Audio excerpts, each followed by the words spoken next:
Wow. Okay, man. So we here in Sarasota, and this is what it is, huh, bro? Yeah, bro. I like this. So, man, kind of explain to us, like, what's this area, man? Like, where we at? So, bro, check it out, man. When I was a kid, and see, a lot of people, man, they really don't understand where I came from. They see different things. I know this is a real nice community. Right. Like this house right here, Dr. Letchworth, he used to live here, right? So when I was a kid, my mom used to clean his house. Wow. So, like the help. Like the help, right? Yeah, the movie. So my mom used to clean his house right here, Dr. Letchworth, and then Mr. Bloom. A lot of you guys may have heard me talk about Mr. Bloom. Mr. Bloom was like my first like real mentor, bro. Yeah. So when That's I'm a Jewish guy, right? Yeah, that was the Jewish guy. So when I'm a kid, I'm growing up, I'm living in the somewhat like the hood, not quite UFC, Right. but so I'm getting the chance to see this as a little boy. Wow. But man, every week from the time every Saturday, from the time I was like 8 until I graduated from high school, bro. Wow. So every Saturday, just about, unless I'm playing football Right. or if I'm out of town, I'm working, cleaning, helping my mom do what she do, but also working in the yard, Come on. doing different things like that. So I'm getting these things ingrained, bro. Right. But bro, people see me now, Right. and they thinking, oh man, he got it all. No, bro. They might see these $1 yeah. million homes, Right. but bro, I didn't live in these But homes. you was in here cleaning. I was man, in the here awesome cleaning thing them. is, man, this is one thing where we can like give God glory again, Yeah. like always, right? Yeah. Because he prepares us. Yes. He's grooming us. Even when we're kids and we don't know it, we may go through things or Yeah. whatever, or we may be in situations, but because we exist in time, God exists in eternity, Yeah. he already sees where we're gonna be later on, and he's preparing us, right? Yes. He knew that you were gonna be a pastor. He knew that you were gonna be in the military. All that stuff was to build you towards the plan that God had for your life, right? Yeah. And even being with Mr. Bloom and learning all the stuff you learned from him Right. about finances and Right. stuff, and then be over Dr. here Letchworth. cleaning and working hard every week, man, God was using that stuff because he knew where he was taking you, man, to be a pastor, because pastor, being a shepherd, it could be grind and work. So, man, I'm glad you brought us here, man. I'm glad you brought us here to see thank you, this. guys. And then later on, we're gonna get the opportunity to do the whole interview and people get to know you a little bit better. Boom. Yeah, man, keep watching, bros, for real. Amen. Love.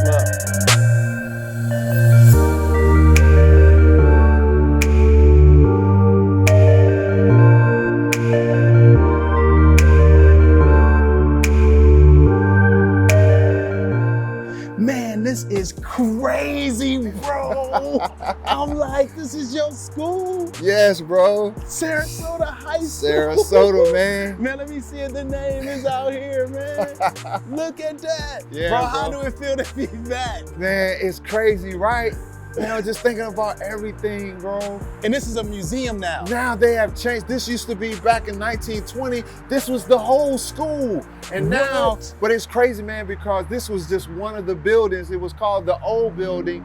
And now, bro, this is a museum. They've Bro, say converted 1926. it. Yes. Look at the architecture, bro. Yes, bro. This is amazing, man. I'm so glad, bro, you brought me here. Yeah, And we're gonna man. get a chance for everybody to hear your testimony. Man, so I want you guys to stay tuned, man. It's gonna be amazing. Pastor Willie has taken me to some different parts of the neighborhood. The one really upscale neighborhood where your mom used to be like a maid or whatever, Yep. work as a maid, She like did. on the movie The Help. Right. I'm floored, man. Like it's phenomenal, man. I just can't wait to hear the testimony, man. So it's coming. It's coming. Hey, get ready. Get ready, get ready, get ready. Hey, man, thank you guys. Keep watching, keep watching. We're building towards Pastor Willie's testimony. Love, love.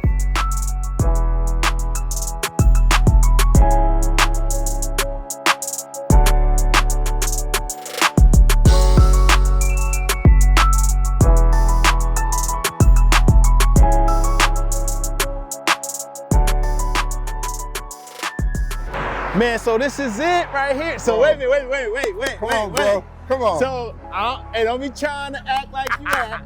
yeah. So you mean to tell me this is the Pop Warner Field Yep, where ring he's the playing Redskins, football? baby. And man, did you get hit? Did you get Oh man, stuck? I got tongue. Bro, all the people like the Nate Clark, the Bill Gore, the Charlie Boy, Emmanuel, the George Johnson, the Lad Kennedy, Yeah. all that, bro, the Chico Nelson, Carlos, Bro, some of them guys, bro, we got pro athletes now that went to the NFL, went to college, right, that came from these fields, from bro. this field. That's what you used to do. My first touchdown ever, I ran on this field right here, bro. My first. You mean passing college used to be like. And I remember the sad thing I have to say is I broke two tackles. I could have had 2 touchdowns, but Manny Camacho ran me down. Manny got you. All right, man. And so this is another stop here in your city, man. I'm loving what I'm doing with you, man. This is cool. Yeah. Man, the nostalgia that you got, I love to see it, man. You lit up, bro. Yeah. So, man, look, we got some more stops to make, and then we're going to go ahead and sit down with this interview. Yeah. All right? Yeah. Thanks, bro. Man, this is good stuff, man. This is tight. Ringling Redskins, baby. Yeah, now.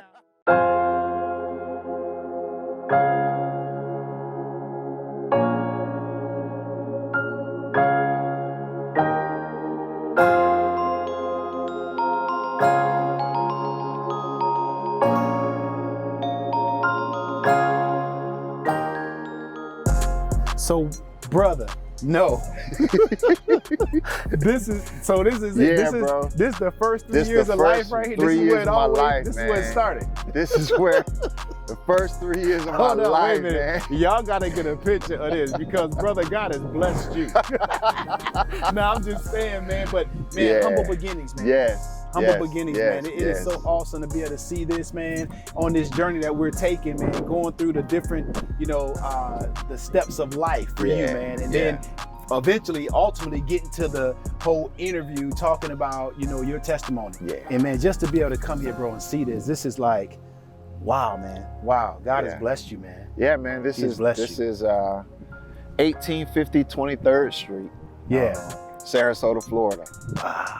Yeah, man, this is a part of the foundation. Man, don't it do something to you, man? It does, man. It's inspiring, man, because it really, hopefully, throughout this journey, someone is encouraged to understand, despise not small beginnings. No matter where you are, where you came from, God has a plan for your life. He's good, man. So I've been around the world, man, and it brought me right back here. So, wow, let's get this thing going. I mean, I've been knowing you all these years, man, and just, I don't know, we rode up this street, I didn't know where we were going. Right. And then you was like, man, I was born, like, this is where I live. First 3 years of my life. They brought me from the hospital. I was like, this is where I came to. Bro, just getting to know more about you, man. I love it, man. This is what relationship is about, man. I love you, man. Love you too, bro. Hey, what's up, folks? Man, here we are right now. I got to keep my mask on. I'm just saying that because I never get a chance to wear it. No, but we're actually here at, as you can see, Fat Head's Barbershop, where Mookie Buchanan is the owner. He's a small business owner, and we're going to get this opportunity to go in and do an interview with him just to see how is he surviving in this COVID-19 environment. It's good to see that he's been around for some years, right? He has been. And no matter what's going on, this guy is still thriving, his barbershop here. So we're gonna get an opportunity to go and talk to him. What you got, Pastor? Man, hey, once again, this has been our Sarasota episode. Sarasota. Bros for real, Sarasota, Florida. Man, I'm loving this thing. I might get me a cut. I just might get a cut. Even if they just cut the back, like this part right here, I might get Mook to do this. Because I heard he real good. Matter of fact, he just had Master P up in here or something like that, right? Ago. He had Master P cut Master P here. So I'm gonna say, man, give me what you gave Master P. I don't know if y'all know Master P, but Master P, I might give me him. All right, we'll be right back. All right, again, hey, what's going on, you guys? This is Bros for real. Y'all know that we have been killing this Sarasota segment. I'm so happy to have my brother in my hometown. And if y'all noticing right now, I'm about to get this fresh cut. So we here right now with my boy Mookie Buchanan, man. He has a nice barbershop called Fat Heads. And so I'm in the chair next. So he gonna hook me up right back here in the back. Get this all tightened up real quick. But no, I'm just kidding. Y'all know how I do. But man, God is good. Right? Oh man. So again, we know Pastor Trey ain't getting no fade today. He already faded up. But it's all good. I don't know. Hey, we never know. With Fat Heads, boy, you might be able to do a miracle with Pastor Trey up in this joint. Them waves up on Mookie is truly a miracle worker. So, but anyway, I'm here with one of my hometown friends.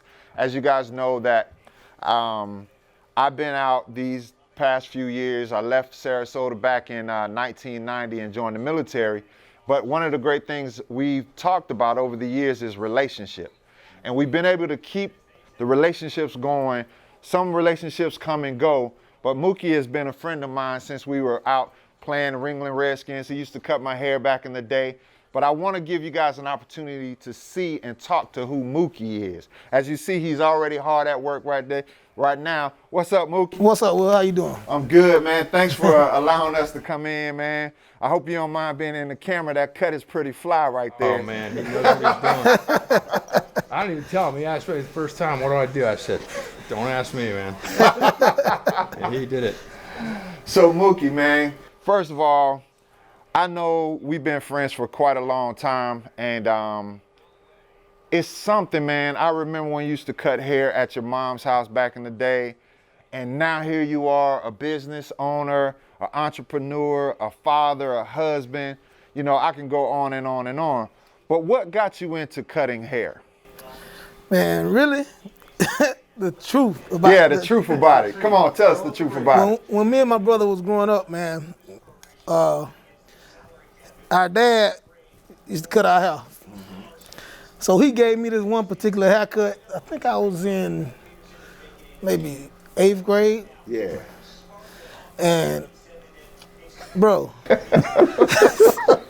when he finished it, I looked in the mirror, I said, just cut off my hair. Now, think about it. Who wants to go to school as an 8th grader? That's right. With a bald head? That's right. Right. I had to do it because I couldn't wear that haircut. So from then on, I said, you know what, I'm gonna learn how to cut hair. But I never really, took to it. I used to go to Calbo and get my hair cut. Right. So I had a job that summer at the dog track. And I'm sitting there waiting to get a haircut.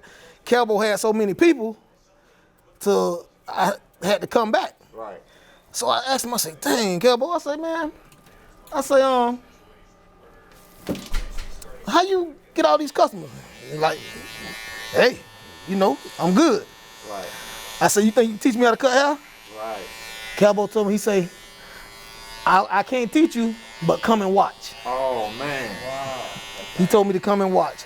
So what I did, when I came back from the dog track on my lunch break, I ain't go back to the dog track.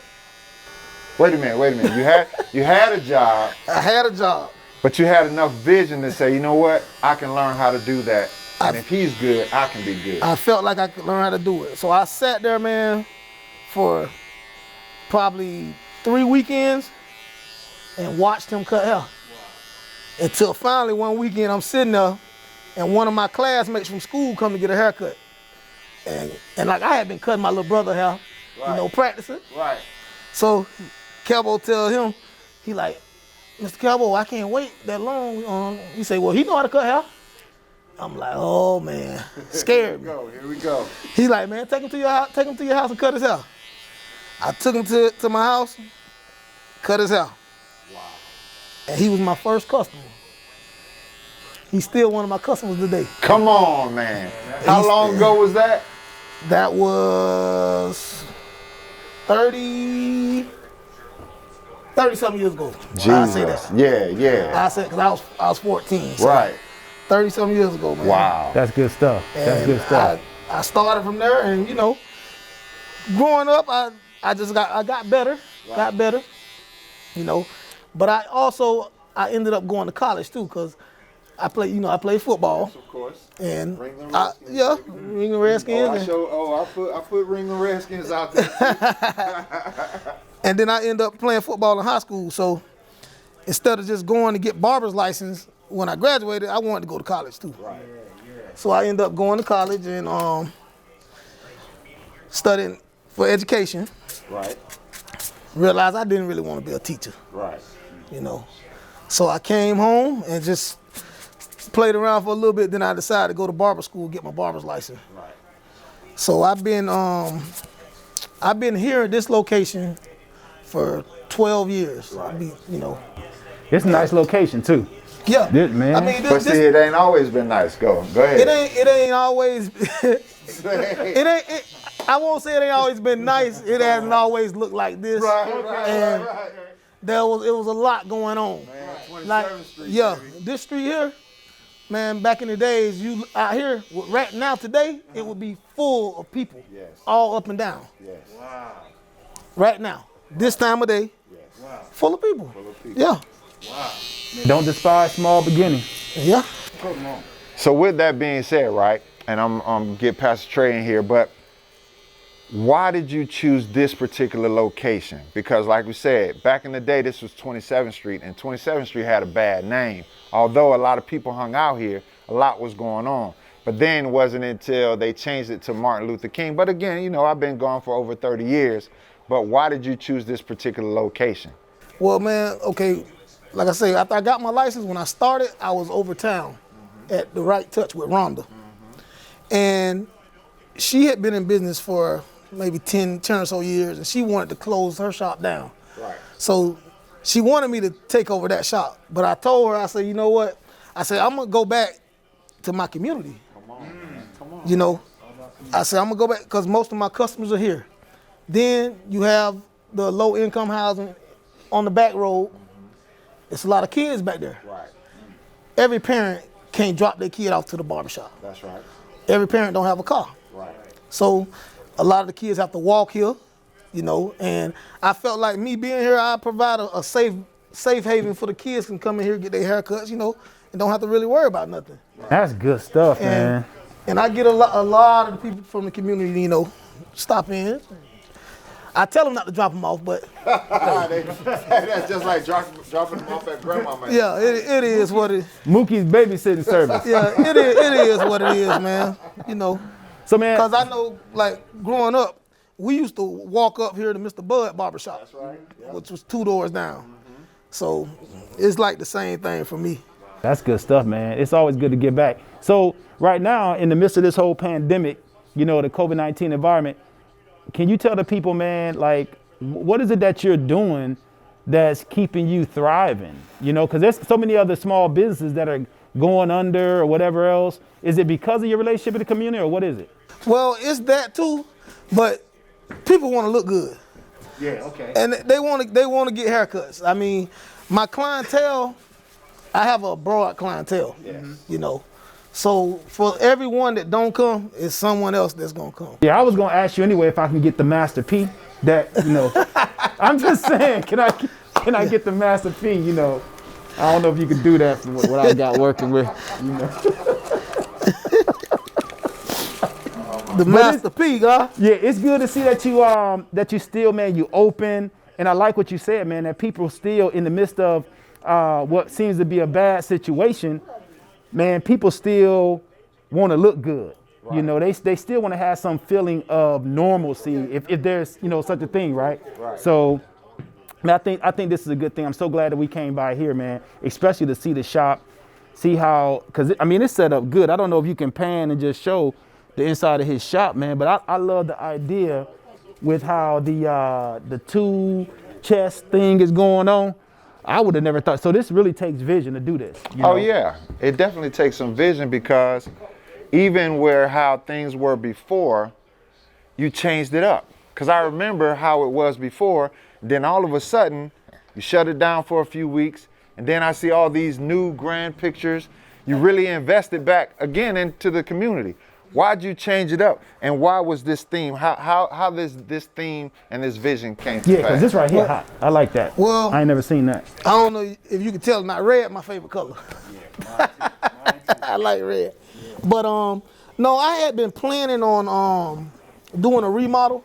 Right. But I would have had to close down anyway to do that. But when COVID came, we had to close down for 3 months. Right. So I just took my time and I came in here. I did most of the demolition. Me and the guys that were working here, they kind of helped me a little bit. Right. And I ordered my stuff. You know, I kind of pieced it together in my mind. Right. I didn't draw it on paper. Right. Okay. But I had a vision, and in the end it all came together. Wow. But like I say, it took me a lot of hard work, man. I was in here nights, man. Sometimes I'll get home 1, 2 o'clock, and my wife's like, "You still in there?" I said, "Yeah, Right. yeah." So I like what you said though, because I would like for a lot of young people. I'm a teacher at a school, so high school, and so when I see sometime when it comes to young people today, man, is the hard work part, right? I want to get stuff right now. You know, we live in like a right now generation. We can get information right now, you know, all that. And so the young people need to hear that, man. If you got a vision, that's cool, but you got to be willing to work. You got to be willing to work. And you said being here 2 o'clock in the morning, Yeah. whatever, working the vision. Oh, I put in the elbow grease. I put it in, man. But that's me too, because you know, if I'm kind of a perfectionist, kind of, and that comes in with my haircuts, you know. So if I hire somebody to do something and I'm looking at it, it ain't right, they probably get tired of me. Go, hey man, ain't that a little this? You know, everything ain't perfect, but as perfect as it can be. But come on now, that keep people coming back. Yeah. So That's good stuff, man. So, man, I want to, because I didn't want to take a whole lot of your time, but I want to ask you a question. And answer however way you want to answer it. Where is your faith? What is your faith? Is it in Jesus? Is it in someone else? Or where is your faith? in Jesus, bro. Hey, without him, there is no me. Come on, bro. Come on. None of this is possible. Come on. Say it again, None please. of this. Without him, bro. None of this. So, because of that, right, has that helped you in the challenging times? Because, I mean, come on, man. Sarasota, man, we've all had some challenging times. Yeah. But you was able to, as I said before, you was able to persevere in the midst of things, friends dying, family members getting sick and dying, or people going to jail, different things like that. But, man, you still made it. How were you able to tap into your faith to keep you to move forward in everything that you're doing? Because like I said, you're a husband, you're a father, you're an entrepreneur, and obviously a man of faith. Man, I believe, bro. I know I believe. And I feel like as long as you believe, he'll help you. That's right. And he gonna look out for you. That's the truth. That's the truth. I mean, Man. I can't say I go to church every Sunday. But you are the church, though. Huh? See, and I'm glad you brought that up. A lot of people got this mysterious thing. Oh, the church is in the four walls. Well, it's been proven in the midst of what's going on, even right now. Even right now, right? The Bible says the earth is the Lord and the fullness thereof. So because of that, we, the church, is coming together, not in a building. There's nothing wrong with people, the church coming together in a building, but don't limit your relationship with Christ to a building.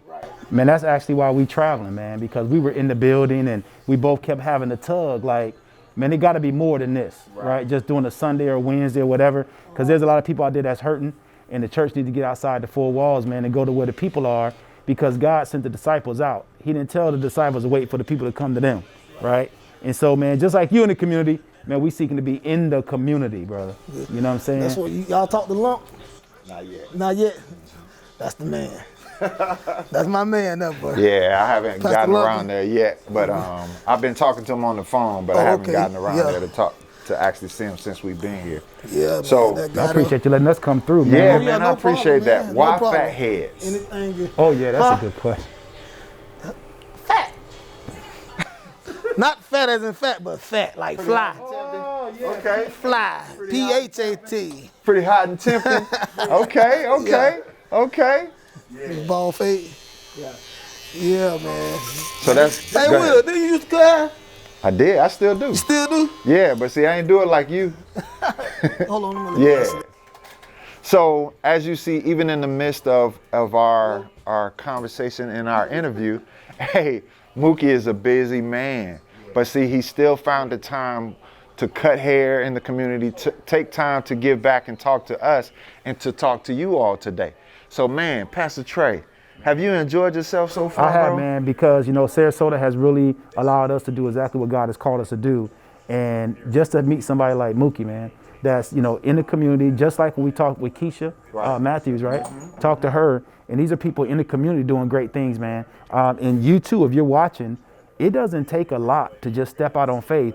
Just step out into the gift or the talent that God has given you and allow God to, you know, to guide you. And you too can impact the community. Because again, it's all about being neighborly, right? Yep. Being neighborly. We got to be neighborly, right? That's right. And that's how people begin to build trust. Because even right now, and I don't know if Mookie knows this or not, but because of the relationship he's building here in his shop, now because of that relationship, he'll have young people that trust him. That's right. And they might come and say, hey, I need to just talk to you real quick. Right. I'm about to make this dumb decision. You know what I'm saying? But I know because he's been kind, man, cutting our hair, he's in the community, I can trust him. And now he has an opportunity to sow into their life. So, man, again, this is an episode of Bros for Real. And we just glad that you guys continue to watch. Man, if you're in this area, you know the address and stuff, right? Hey, Mookie, tell them how that they can get in contact with you if they're ever in Sarasota, or if they just want anywhere in the United States or abroad and they just want to come and get a fathead's haircut. A fat cut. Fat cut. Well, my physical address is 1818 Dr. Martin Luther King Jr. Way, Sarasota, Florida, 34234. You can also book appointments on Booksy.com at Fatheads Barbershop. That's Sarasota, Florida, on Booksy.com. Thanks again, man. We appreciate everything that you're doing. Yeah, man. And much love. keep much up the love. good work, bro. All right, man. You guys, thank you guys, man. All right, Appreciate y'all man. for coming through. Thanks, Mook. We appreciate you, bro. Thank you, bro. Good to meet you. Yep, God bless you, man. Hey, this is another episode of Bros for Real. Hey, man, y'all stay safe out there. If you're out in the streets, wear your mask and love. Okay, well, Just started out. I'm sorry. But look, guys, we're back.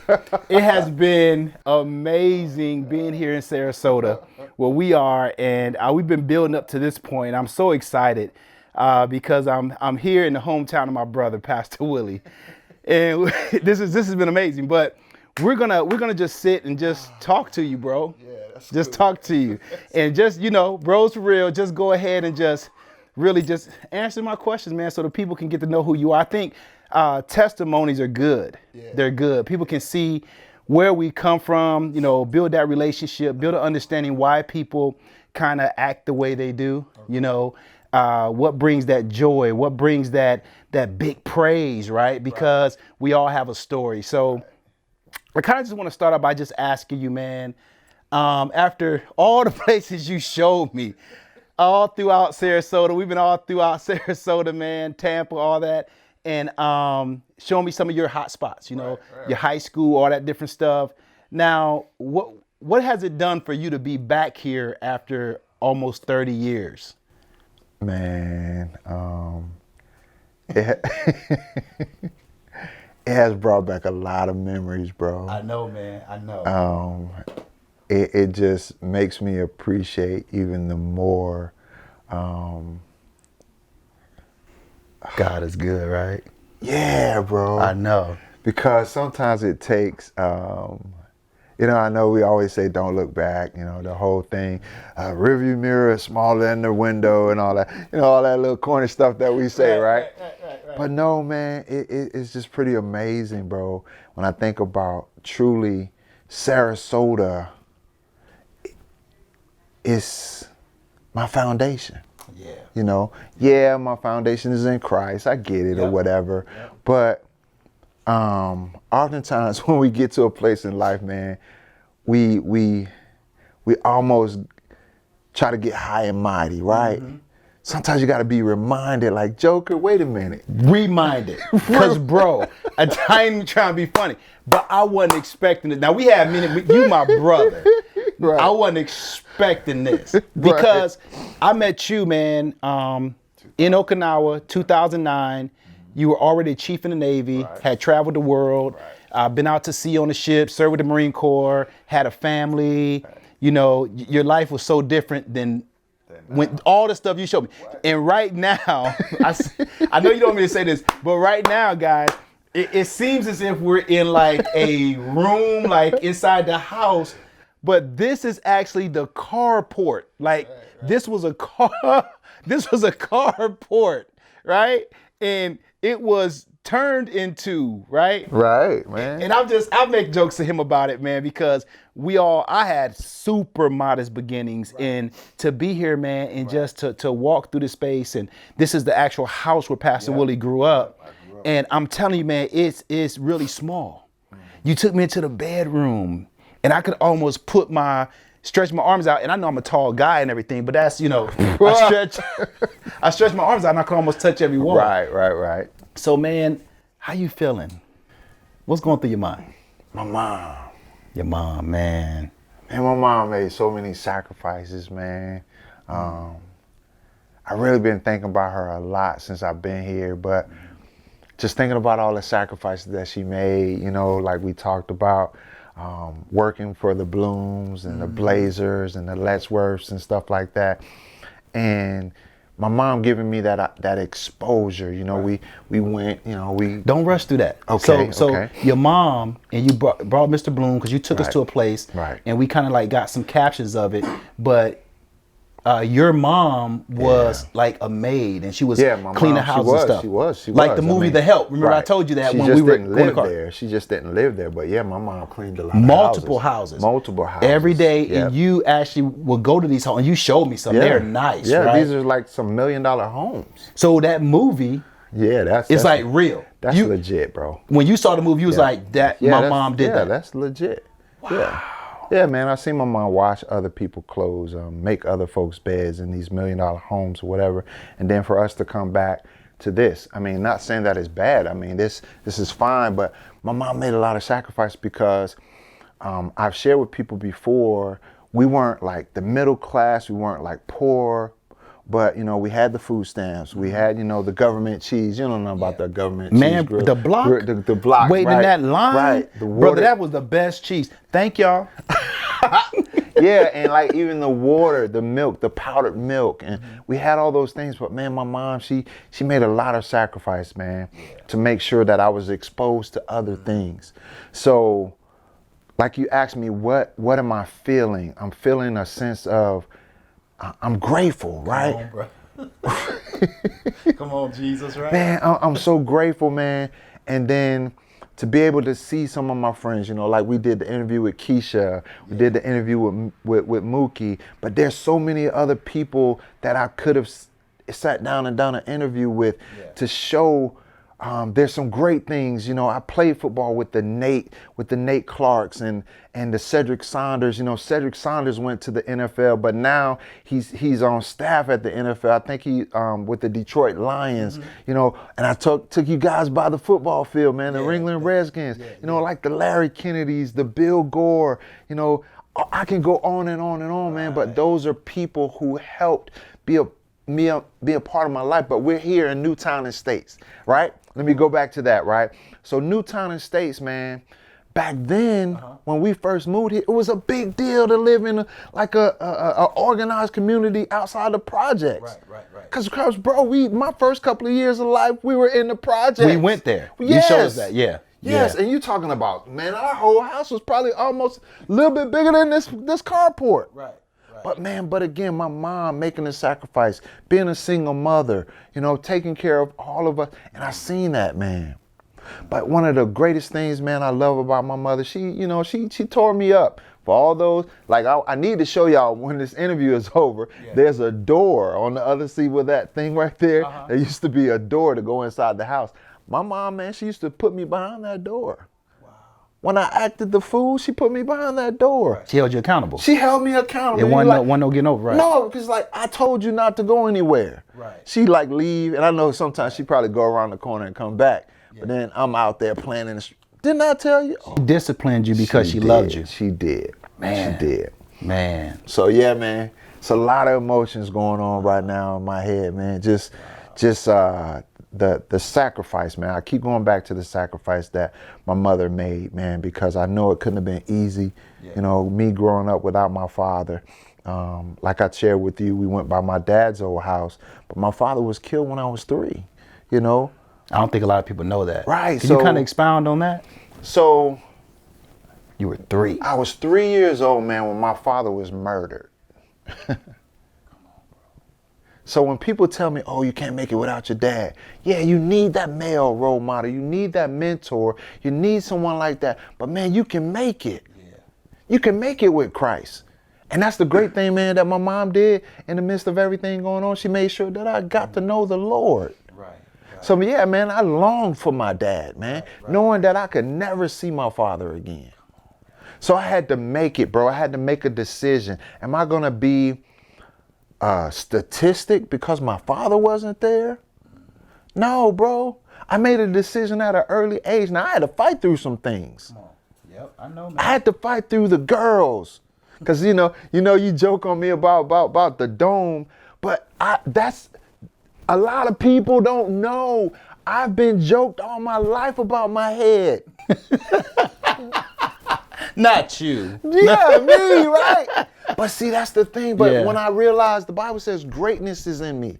He said, greater is in me than he who's in the world. So I had to get to a place like, all right, fine. Right. But then, like I said, trying to fight off some of the challenges, bro.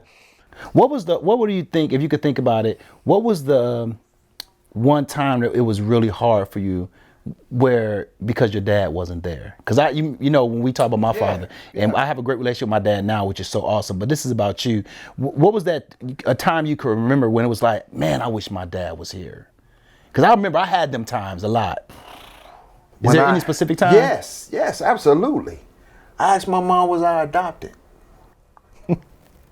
Because I didn't look like none of my siblings, bro. So my father didn't father any of my siblings. Yeah. I got Denise, which you met Denise, Mardell, awesome. I got Beverly, got Stephanie, and I got Billy. My brother, that his picture is on the wall. And then, of course, my brother from my father's side, which is Terry. But I didn't grow up with Terry. I didn't meet Terry until I was 17. So now I'm growing up, like you said, what was that pivotal moment? I asked my mom, am I adopted? Because I don't look like none of them. Right. We got these bright lights because I'm dark and they're light skinned. Right. Like, what? Something ain't right here. Something ain't right. And Yeah. then my mom laughed, my siblings, they laughed, like, ha, ha, ha. But then as I've grown older, of course, you saw pictures of my dad, I look just like him. Yeah. But man, that was a challenge. Right. So I'm fighting all those different. I didn't, man. And then, my father's side of the family, they were there. My mom never tried to tell me not to be there for them, but I really didn't know them. So it wasn't like this urge, because I wasn't mature enough to say, man, let me get to know my family so I can get to know about my dad. I'm just trying to decipher through life, bro. Yeah. Wow, man. That's that right, brother. I mean, it's funny, man, because even knowing you all this time, bro, it's like we've been brothers since we was kids or something. Right. And there's a lot that I didn't know when it came to like about your dad. And so I knew your dad had passed and stuff when you were a kid and all that stuff. But man, I know that had to be difficult because I grew up without my father. But I really want to go back, man, to your mom. Okay. Right? Because all day you kept saying, man, I wish my mom was here. So what happened with your mom? Well, my mom was a beautiful, beautiful lady, man. But she didn't play the radio, right? So about 19 years now, a little over 19 years ago, my mom passed away. She found out that she had cancer. She had ovarian cancer. Right. She had jaundice. All these various different things happen all at once. Right. But my mom, she didn't go to the doctor. So I want to say this to the ladies real quick. Get your checkups, do your mammograms, do all your pap smears and different things like that. So my mom, she wouldn't do those things, right? So by the time she found out that she had cancer, 2 weeks later, my mom was gone. So, because that right now in our country, healthcare is like off the charts. So I got to ask you, was it because your mom, because of the healthcare costs, she didn't have healthcare insurance, or was just religious? No, my mom, she just was afraid to go to the doctor. That's it. Okay. Yeah, because like I say, man, she worked at those different places, but my mom, anything she wanted, boy, she made it happen. Right. Yeah. Man, you light up when you talk about your mom. And I mean, every time you talk about your mom, even like if we can be just, ride in the car, back in San Antonio or something, and you talk about your mom, man, your eyes just go to this other place, and you always talk about how great your mom is. Do you remember vividly your mom's passing? Were you there? Yeah, I wasn't there when she passed away. All right, so let me kind of say that at the time I was stationed on the John F. Kennedy, right? I was. So you was out to sea? No, I wasn't out to sea. The ship was in port, in Jacksonville and Mayport, Florida, And I had come down here initially when we found out my mom had cancer, came to the hospital and stuff like that. And she was at the hospital. But at that time in my life, I was like, if I could say it like this, I felt like I was like super safe. I had like the faith, bro. Yeah, you know, I'm like, you know, the Bible says, by his stripes we are healed. Yeah. You know, so I remember, man, being in the hospital, man. I had anointed a bottle of olive oil. I'm rubbing my mom down with that olive oil, praying, Lord, in the name of Jesus. My mom was like, well, baby, you know. I'm like, no, Mom, you're going to get up out of here. You're going to see my kids. She was like, no, baby, I'm not. I was like, all right, Mom, don't even say that. You know, you're going to be fine. And I remember going back to Jacksonville because me and my siblings, we were taking turns coming to be here for my mom and stuff like that. And my sister Stephanie was here. And I went back to Jacksonville, and I was supposed to come back that following week. And I remember my doctor on the ship, my department head, Commander Barker, which he knew, based on what I told him, how severe it was. And he was like, hey, Pastor Collins, you need to go home and be with your mom. I was like, oh, no, sir, I'm going down next week. You know, I'll be there with her next week. And I remember, man, I want to say it was March 17th, 2001. I got the phone call on the ship. I was on duty. It was on a Saturday. And I got the phone call, man. And I remember my wife calling me. My wife said, your mom died. Whew. And bro, that was hard for me. Yeah. So, cause I felt like, dang, I could have took that time. It's all right, bro. That's good, man.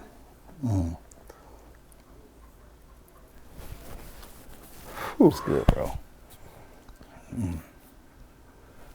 I felt like It's gonna help somebody, man. I felt like I could have took that time, man, to come home and be there for my mom, man. And so that's why I'm like really trying to make sure I capture stuff now. Yep, you did it for me. Yeah. Remember? Yeah. See, happy note. Look at Yeah. this. I remember, man, when you and I went to Canton, Ohio, where I'm from. Yep. And you were very adamant, man, about me getting a video with my grandma. Yes. At that time, she was 90, maybe 92 years old. Right. And she living by herself and everything or whatever. And she seemed really super healthy. And 2 years later, my grandmother passed. Right. And I grew up with my grandma. And you said, man, capture it. Yep. I'm like, man, why is he so adamant, Yep. you know, about me getting this? You know, come on, Willie, calm down, man. I come back and see my grandma. He was like, no, bro, let me get this video. Yep. But see, that's what I'm saying about relationship, bro. Yep. Once and this is like the society we're living in right now, and I love our bishop, our pastor, how he's always talking about relationship. Right. And today people don't want to be in relationship. Well, I get to understand why you react the way you do. Right. Why this brother is you run so hard when you do what you do, you know, why you're so, you know, committed to relationships, you know, like I know, brother, nobody can ever tell me you serious about me. Nobody could ever change my mind about that, you know. And we have so much in common, man, because of, you know, the situation growing up in a single parent home. Yep. But man, brother, it's amazing how you've held up living your life without a father, without your father, right? Knowing that he passed, and then your mom, because you were young in the military when your mom passed. Had been in the Navy actually about 11 years, so I was 28 when my mom passed. Bro, you got a strength in you, man. You got a strength, bro. Yeah, man, because, you know, trying to raise, you know, me and my wife, you know, of course, 22 years, me and Simone, been married, and then having our children, Beyonce. So what now. you tell the kids about your mom? Because they never met your mom. Right. So how did you and Simone share that with them? We showed them pictures. Like I they say, say? they're like, man, I wish I could have known grandma or stuff like that. And I'm saying it and then Gabrielle, she may do certain things that reminds me of my mom, man. Or then Beyonce might do something or say something, and you know, so it really keeps the things going. And of course I have her picture up at the house, man. But my mom was my best friend, man, before I met Simone. My mom was my best friend before I met Simone, man. Boy, you light up, man. I'm telling you, man. So yeah, man, and it's crazy, bro, because my mom told me I was gonna marry Simone. I didn't know it, bro. My mom was like, but see, here's the awesome thing, man. She said, I like how you are as a result of her. So you just, that's my next question I was gonna ask. So let me turn this corner real quick, man. Simone. Okay. Dude, that's my sister, man. Simone is so, I always tell you, man, how Simone is so quiet, but she got such a strength about her, man. Right. So, and I don't get all emotional, man. I know that's your boo. That's my baby, boy. So, man, Simone, bro. Why Simone, man? This is bro talk. Bro. That boy's speechless. That's how it's supposed to be. Oh, man, I prayed for her, bro. Come on, man. Yeah. I asked God, man, for a woman who loves God more than she loved me. He that finds a wife. Bro, you right. Come on, man. He who finds a wife finds a good thing. And come on, brother. And obtain a favor from the Lord. Come on, that's good stuff. That's good stuff. And it's like she's everything that I ever asked God for, bro. Yeah, yeah. You know, and I was out there, bro. Yeah. You know, I'm not ashamed to talk about that. Come on. Because like I told you, man, I was dealing with different challenges and stuff, man. But man, God brought Simone into my life, bro. Yeah. And I almost messed it up though, bro. Yeah. I almost missed Come on, out. can we get that? Can we get that piece? Can we get a little bit of piece of that? Little piece? Just a little bit, man. Man, when me and Simone, we were dating, bro. In the beginning, I met Simone in January 1995, bro. And had just gotten out of a rough relationship, man. And I was hurting. So I had my guard up. But then I saw Simone, man. Fine red bone. Go, boy. Go. In Tacoma Park, Maryland. I was like, man, this girl, she had her jacket open. It was cold, her hair off. I was like, yo, because I was always taught, man, don't be no pickup lines for no girls. Right. So I saw her, I was like, hey. Right. You know me, bro. I'm just like, I was like, yeah, I'm loud. Like today, we were kind of loud. I was like, hey, girl, it's too cold out here to have your jacket open. And I just started talking to her. Man. And we dated, man, off and on for like 9 months, man. And we broke up for like 2 years. But man, don't you know, out of those 2 years, bro, I called her every month for 2 years, bro. Wow. And we weren't boyfriend and girlfriend, we were just friends. Right. I kept the lines of communication. What was it though, bro? I didn't know she was gonna be my wife, but bro, I knew she was special. So you kept calling her? I kept calling her. I kept the lines of communication open. I was like, man, I'm not. Wow. I said, you saw something. I saw something. Yeah. Yeah. I saw that she was special. Yeah. I saw that she was different, but man, I wasn't ready for her. Yeah. Yeah. So man, come on, say it. I wasn't ready for her, man. You weren't ready for her. I wasn't ready for her. See, and that right there is a good thing, man. Even if it's a young couple you out there right now, and you're looking someday to be married, right? Get engaged, be married, or whatever. You have to ensure that you're going to take your best self into a relationship. Right. And I think sometime today that doesn't happen. Right. You know, we rush, you know, this and that, and you know, our eyes get us, you know, but we're not preparing ourselves, and that's why we need to wait to have sex. Come on, man. Can we say that on Bros for Real? Wait to have sex. You know, hold out, man. No premarital sex and all that kind of stuff. And we need to explain that because I'm telling you, I'm in a high school, man. Right. And we ain't gonna get on that whole subject, but kids are like out there, man. It's not cool to practice abstinence, right? And wait till you get married. You know what I'm saying? You can save yourself a lot of heartache and pain. Yeah. So real quick, man, if Simone watches this, what would you say to her right now, man? Let's say that, man, this would be, the Lord's gonna take me home, you know, and I gotta say something to Simone. What would you say? What would you say? I'll put you on the spot, I know. Whew.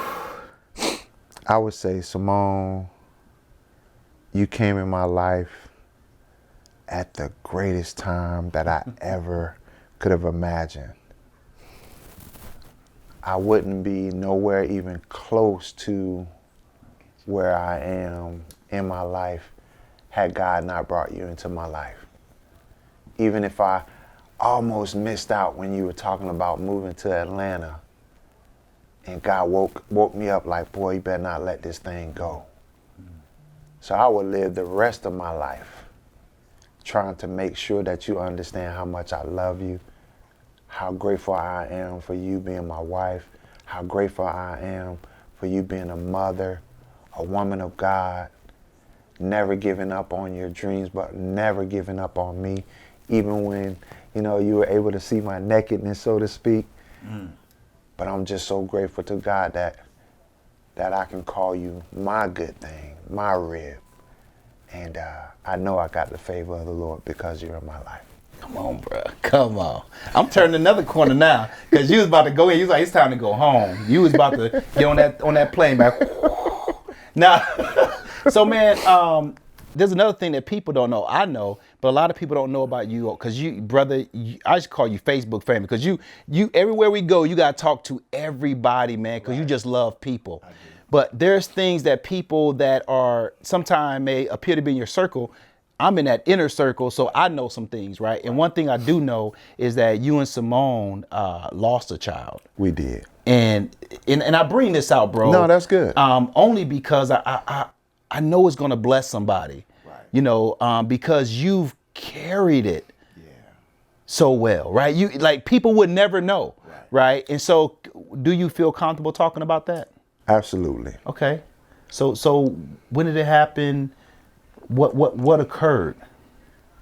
So if I could give the abbreviated version. Okay. Simone and I were believing God for a son. You know, we had already had Beyonce had already been born, as well as Gabrielle. And I remember coming home one night from service, and people say, "Oh, we don't hear audible voices anymore." Well, I did. Right. And I heard the Lord say, "You're going to have a son, and you're going to name him Zachariah." And this was, I believe,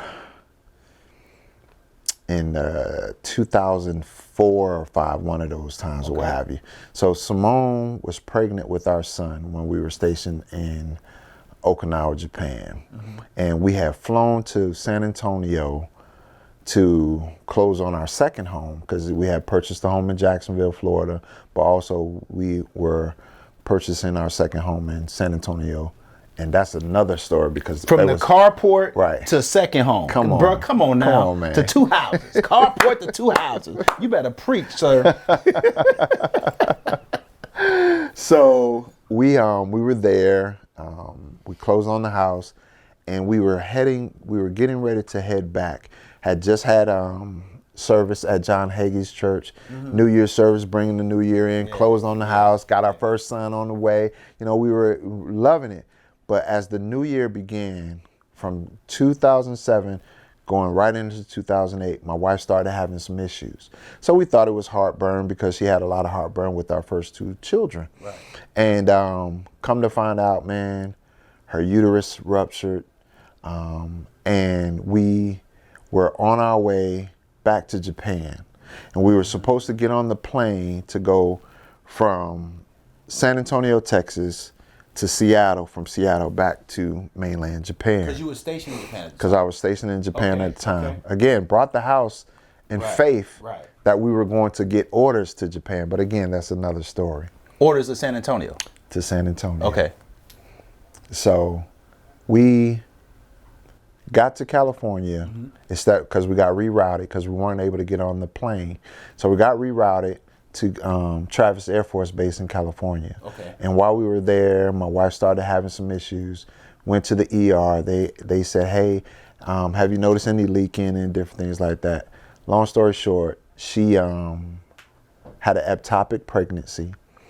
My son was 16 weeks and he was growing. He never descended into her uterus. So she had to end up having a blood transfusion. She lost our son, and we're on vacation. It's supposed to be a happy time, right? Right. From a happy time to like a rough time. So now my wife is in the operating room under anesthesia. My son is gone, and she has to have a blood transfusion. We didn't know anyone there in California. No family, no friends, or any of that stuff, and we're there by ourselves. And she lost our son. His name was Zachariah James Collins. So, but like I say, a lot of people, they don't know that. So, bro, for people that may be watching that may have gone through similar situations, how do you get through it? How do you get through that? It goes back to why we're even here, bro. Your foundation. My foundation is what helped me. And what was your foundation? Because some people might not understand what you're saying. My foundation of Christ. My mom, of course, but growing up in here in Sarasota. Sarasota gave me all of the tools to succeed in life. Everything. Bro, see, see, when you say that, I get what you mean by that. Right. Can you explain, like Sarasota gave you all, because especially this generation, right. I feel like this generation doesn't understand community. Okay. All right. So I had the Mr. George and Miss Cent that stayed across the street that would tell my mom on me when I brought some girls to this house. Right. Mr. George. Right. I had Miss Linda Birch that lived down the street. Right. I had Cornbread, my best friend at the time, his dad that stayed down the street. I had Mr. and Mrs. Parker who are living next door. Right. You know, I had the Humphreys that lived around the corner. Right. I had the Joneses that lived across the street. You know, I had Marvin that lived across the street. So I had all these different people. Right. I had the Coach Howell, you know, Eddie Howell, you know, who was my coach since I was 9 years old. I had Coach Parisi that was in my life. I had Walter Gilbert that was in my life. You know, I had all these different men and women that was in my life that helped groom me. Bro, These people, they was holding me accountable. You know, I had those people who would, if I did something wrong, they put the fear of God in me. Because again, my mom, she was like, oh, I'm not playing. So a lot of the things I didn't do, bro, not because I was afraid of the police. I wasn't worried about the police. One, I didn't want to embarrass my mother, bro. I didn't want to embarrass my mom to have to come and get me down from downtown, embarrassing her. Because, bro, again, like I said before, she's making all these sacrifices so I can do better. Come on, bro. You were appreciative. Yeah, I was in appreciative. In the community, see, the community held you accountable in such a way, bro, that without, as a kid, not even knowing, you all were doing life together. Yes. See, and even in the body of Christ right now, I feel like that's the struggle, bro. You know me. Yes. You know what I mean? I'm not gonna make it about me. Yeah. But bro, we have a problem just doing life together. Yes. We're supposed to do life together. That's what God expects of us. Yes. Not to be an almost like somebody said it when we were out a couple days ago. Cancel culture. Come on. Right? Where I'll unfriend you. Right? The whole Facebook thing. If you say something I don't like, or me and you don't see eye to eye, we don't agree on the same colors and all this little silly stuff, right? I will unfriend you. Yes. Right? But God has said that's not what He wants for us. We didn't have that growing up. No. It was, dude, we were all community. Right. Get over it. Right. Yeah, I will tell your mom, and I don't care how you feel about it, right? And then, look, mama ain't going out there telling me, don't talk to my kid like that, don't this. No, mama going to say, wait a minute. Miss Sue said, right? No, but mama, no. Miss Sue said, right? Because the community cared for each other. Come on, brother. Yeah, see, because and even like you're talking about the friends, I had the fights with the Alfonso, I had the fights with the Gigi, and all of these different. But bro, you know what happened after the fight was over? We were friends again. Yeah. I wasn't unfriending you. No, I wasn't. Come on, bro. Come on. Man, I remember fighting. We weren't fighting that day, but was y'all fighting in the carport? Did y'all fight in the carport? Go on and tell it. Right outside on the side in the little yard. Tell the truth, shun the devil. Yeah. Me, Cedric, and Alfonso Birch, man. Wow. I remember, bro, I was kind of cock diesel back then, you know. Because again, I had to do something with the big old head. I had to overcompensate for something with my strength. Come on now. But no, man, but we had fun, bro. So yeah, man, it was so different, man. Yeah, bro. You know, I remember Miss Ferguson, for example. She still live around the corner. Yeah. Miss Ferguson welcoming me into her home. Cause Debbie was my female friend. Not no mess around with. Debbie was like my sister. Mm-hmm. And the mom trusted you. And mom trusted me. Yeah. So I can go over there right now. We can close and stop this interview, go ring on the doorbell. Willie, Right. because she understood. Right. But those type of people were speaking into my life, bro. Gloria Livingston. Yeah. She stayed across the street. Bro, it helps me, man, because I'm your brother, man, and I understand now more than ever why you're the way you are when it comes to family and friendships. Because we always had this discussion about, man, you got all these friends, but I don't have a lot of friends. Right. Like, because friend to me is that's a real word. That's a serious word to me, Right. right? I don't throw that word around. Right. And all these years, I'm like, man, Willie, everybody is like, but I get it, bro. I get it. Now, I want to turn this corner, man, because you're a pastor. Okay. Right? You're a pastor. So this thought came to me as you were talking that just ask you, being a pastor and being through all that you've been through in life, right? Can you kind of like speak to the steps of the righteous man are ordered by God? That's what I kept hearing as you were talking. Right. You're a pastor, you've been through all this different stuff, man. I'm sitting in what used to be the carport. Right. Now I've been to your home. Right. I've been to your church in San Antonio. I met, some of your other friends, and I see your kids and your wife, and I've been in these different episodes, so to speak, of your life, right? So can you kind of speak to the people about the steps of the righteous man are ordered by God? Well, first of all, it's not easy. So I'll say that. Long ago, my mom, and again, I have to go back to my mom, she would take me to like the tent revivals, right? Like the Robert Tilton, the Leroy Jenkins, and the all those different things. And man, my mom would bring me to the front, and all the different men would prophesy the same thing. And they would say, man, this boy right here is special. God is going to use him to preach the gospel all around the world. When you was a boy. And I was a little boy. Yeah. Growing up, dealing with all the struggles. My dad not there in my life. I'm wondering, trying to figure out who I am. But these different men, God already had placed it in some perfect stranger that I didn't know, but enough to hear the voice of God and say, he's going to be a pastor. He's going to preach the gospel all around the world. But man, everybody didn't get it. Yeah. There were some people that didn't see pastor in my life. But I had to go back to what I said before. Greater is in me than he who's in the world. Right. And we have to be careful not to affirm something that God didn't say, right? Right. But we had to be confident of having a personal vertical relationship, as we've talked about, laser focus on that personal relationship with God, to know if no one else confirms it, God confirms All it. that matters is what he said That's about right. me. That's the only thing that matters. What is he saying about me, right? What is his plan for me? That's right. Come on, brother.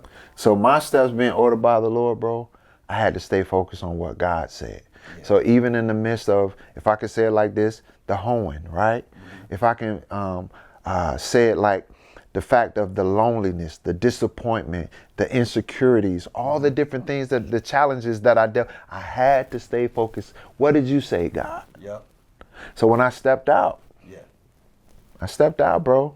I didn't have a Bible study with a whole bunch of people and okay, now we're able to move. And I just say, okay, Lord, this is the date. You said, okay, we're gonna just start. Yep. I got 2 more questions. I know we got to end. Look at this. So this came to my mind. I want to ask you too, because this is not scripted, right? Of course not. Isaiah. Look at you, boy. Isaiah. Wow, Isaiah. man, come on, Because man. you posted a Facebook picture. I loved it, bro. You and Isaiah was at a football game. Yeah, we were at And I talked to my nephew, man, and he was excited. Y'all got the Tampa top Bay. dropped on the vehicle and all that. Yep. So Isaiah, man. Oh my God, man.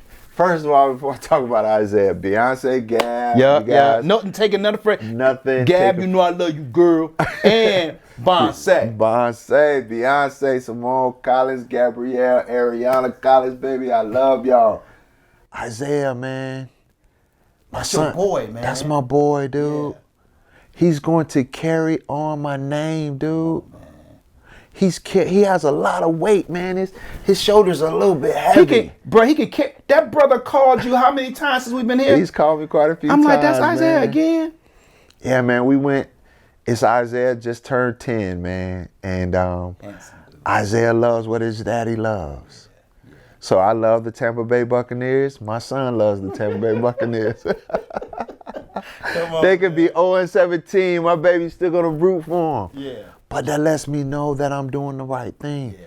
I'm not steering him in the wrong way, but he respects what his father respects. That dude was calling you. I said, look at this. This boy done called like 15 times today. Yeah, he want to know, Daddy, where you at? And I wanted him to know who he is, man. Yeah. Because when I was a kid, I didn't know. I had to just rely on what was told to me, and also as much as I understood what the Bible said about who Brother, I I was. watch you with the kids, man. You're a great father, bro. I've told you that before, but brother, you're a great father. Give God the glory. Sometimes we need to hear that. Let me say it again. I'm grateful for that, bro. You a great father, bro. I watch you. I'm like, look at Collins, man. Look at him. I got one more question, man, because I know we got to end. You know, the producer, he start trying to, you know, get too far, you know, this and that. Yeah, they don't know he behind the camera. You know, you know how he get. You know, let me help you. My boy SP. SP. SP Productions, baby. Production, yeah, you know how he get. But bro, so right now, COVID-19, 2020 coming to an end, bro. As a pastor, what would you say to the church globally? What would you say? What's coming? What do we need to be doing? What do we need to think about? That's a big question right there. I would say, man, we need each other more now than we ever have. Come on, no division. None, man. Put away the hook and crook type stuff, big I's and little U's. I remember, if I can quote him, Bishop Von McLaughlin. He preached a message in the mid 2000s about the little dogs coming up on the porch. And when I think about that now, at the end of COVID-19, right? You know, rather if it's over now or if it's a part of our lives, whatever the case may be, we have an even playing field as the body of Christ. Yeah. So if God said there's no respect of person, he's evening the playing field, which it always should have been even anyway, because I need a Sean Parker, right? Yep. I need a Matt Parker. I need a Trey Matt, bro. Tuck. Come on. Oh, come on, man. I need a Tracy Jackson. You know, I need these different men and women of God that may not have done it like me or whatever, right? But I need their gifts, because we're stronger together. Because, man, when God comes back, he ain't saying I'm coming back for the Pentecostal church, not coming back for the black church, the Hispanic church, the white church. I'm coming back to the church without spot or wrinkle. Right. And if God called me to something and he didn't call you to that thing, do what you're supposed to be doing. Right. Don't worry about what I'm doing. Right. You know what I'm saying? And I had to throw that in there. Yeah. Because, brother, we pastor churches, bro, and we know exactly what God told us to do in this time, and that's what we're doing, you know. And it's lovely, bro. Yeah, man. Stepping out faith. Today, man, can I say this real quick, bro? You can say it. I love the way, man, you was like, bro, I got to take this stuff. You brought that suitcase. You said, I got to take this stuff. I was so blessed today, man, when we met the homeless couple. I couldn't talk, bro. Right. I was trying not to get choked up and cry, but the faith I saw in them, remember that today? Yes. The faith that they had, bro. They didn't have anything. The husband said, I lost my job. We got laid off because of everything that's going on, this and that. Right. He said, but man, we Christians. And the wife was like, we know God is going to make a way. Brother, you had, look at this. You know this was God, bro. You had the shoes, size 12 in the suitcase with a jacket. The man said, it's cold outside here in Sarasota right now. I don't have a jacket. I just need a jacket. You said, bro, we just gave it one dude too. Trey, go back and ask the dude, can we get the coat? He said, yeah, sure. Gave him the coat. I need some shoes, man. Y'all got any way? Look at this, bro. He needed a coat and shoes. Yeah. We had God made sure we had exactly what he needed. Exactly what he needed. And the man was crying. Yes. Mississippi. He was from Mississippi. From God. And see, man, one of the things that I love the most is when we think about ministry, bro, we stepped out, right? Yeah. Had we not stepped out, in my little sanctified mind, I think, okay, God would have taken care of it anyway. Right. But I love the fact, like you said, I brought a full suitcase. Full suitcase. And be honest, bro, normally we just bring a bunch of Bibles. That's right. But you said, no, bro, I got to take this suitcase full. Full of clothes. And the guy saying, yep. We can't get into the Salvation Army. Right. Man, crying. Man, me and my, bro, I just need some shoes. I need a jacket. And look, man, I can work. I'm just waiting to see if these people over here just give me a job doing anything. Right. You said, what kind of work you do? He said, man, I could fly a plane. I just can't land it. You remember that? I said, this brother just want to work. Yeah, he just want to work. Bro, this is what it's about, bro. Yes. Going out, giving people opportunities, man. And we sat there and prayed together with them. And to hear their faith, bro. Like, no, man, we going to be okay. Because God ain't forgotten. The wife was preaching. Yes. They don't have a house. That's right. So come on. No food. No food. But God sent him from Texas, me from Texas, you from Arizona to help meet their needs. A size 12. Yes. Bro, yes. see, this is what it's, brother, I'm telling you, man, I was so blessed today. But, bro, I'm so glad I got the chance to do this interview. I learned more about you today because when I saw that little room back there, I was like, Collins, you slept in this room? That was my room, Pastor man. Collins. That was my room, Right. bro. So the thing about it is, people see what's going on with us now, right? Mm-hmm. They see us I'm not gonna put what kind of cars and stuff we drive, but they see what kind of cars we drive. It ain't even about all that. Right. They see what kind of houses and stuff we live in. We dress nice, different things. Oh man, you bros for real. No matter where you go, where you gonna be next week? Where you gonna be? Okay, but y'all don't understand. Ministry. It's ministry. Right. It ain't as easy as This is not easy. Right, bro. Come on, man. Like we preaching this Saturday. Yes. We at a church this Saturday. We'll be preaching the word of God, man. And this is funny. Together. That's right. God sent them out 2 by 2, right? He sent them in twos, right? The disciples out, man, sheep amongst wolves. That's right. And me and my brother, we're going to be doing ministry together on Saturday, preaching the gospel, man. It's going to be so amazing. But, bro, thanks for doing this, man. No, man. Thank you, bro. Thank you for having the vision to say, let's go to Sarasota, man. I want to see it. People need to see it, right? But it helped me, bro. Yeah. I just want to tell you that, man. It helped me. I know, man. I saw you all day today. Oh, God, this thing helped me so much. Yeah. I love Sarasota, man. I love you guys. I don't care where I go around the world, the different people I meet. I love you guys. That's good. And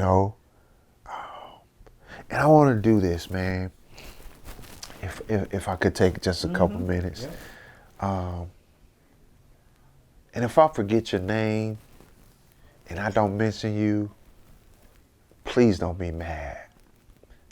But I want to just say a few names, man. Marvin Jones, Moshe, Sabria Fields, Debbie Ferguson, Taryn Rose, Alfonso Birch, Manny Camacho. I told you about Manny Camacho. And I met my boy John. John, yep. You know my boy John? Yep. He's my friend now. John, you my friend now too. John Bowling, yep. Billy Kamaka, Lori O'Brien, which is Lori Rita now. Adrian Morris, Keisha Matthews, of course, Mookie Buchanan, Big Nate. We used to call him Big Nate. Yep. Let me see. George Johnson, Walter Randall, Reggie Randall, Jerome Lumpkin. God, just so many people. Carol, bro. Cedric Jenkins, man, rest in peace, bro. Robbie Jenkins, Robin Hodrick, George Hodrick, Katrina Brown, Tracy Washington. Kathy and Patty Davis. Let me see. Just all the different friends, bro, that mean so much to me, man. Wendy Jensen, Wendy Jones, rest in peace, Wendy. Oh man, Jeff Tunstall, Larry Kennedy, Emmanuel Standifer, aka Charlie Boy. Oh man, it's just Devon Guidry. I love it. Oh man, Eddie Howell, Jennifer Thatcher. Oh man, it's just so many people, bro. Yeah. If I really just sat here and thought about it. Carla. Oh man, it's just so many people. Bro. That's Sarasota, good. Bro. That's good, bro. Mrs. Rozier. It's just these people, bro, helped a part of the foundation. And Theodis Myrick. Theodis, me and Theodis, we went through puberty together. He'll probably laugh about this when he see this thing. Yeah. But it's just so many people. Yeah. I'm so grateful to you guys, all the coaches, all the teachers, all my friends. You guys, Sarasota, you are part of the foundation, and I'm grateful. Thanks, bro, for doing this, man. Thanks for letting us do it, brother. Man, you know I love you, bro. You know that. I love you too, man. bro. I love you, bro. You've been there for me, bro. We ain't gonna get into that. But look at this. In ending, I just want to say this. The Bible says that men will know that you are my disciples by the love that you show one to another.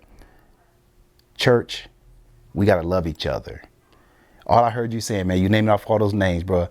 It just keeps resounding relationship. Yeah. In this day and time, man, what we need is genuine relationships. The church needs to be in fellowship, in true godly relationship, man. Yeah.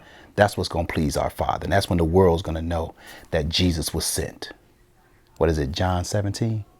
You know what I'm saying? Mm-hmm. But this is another episode of Bros for Real.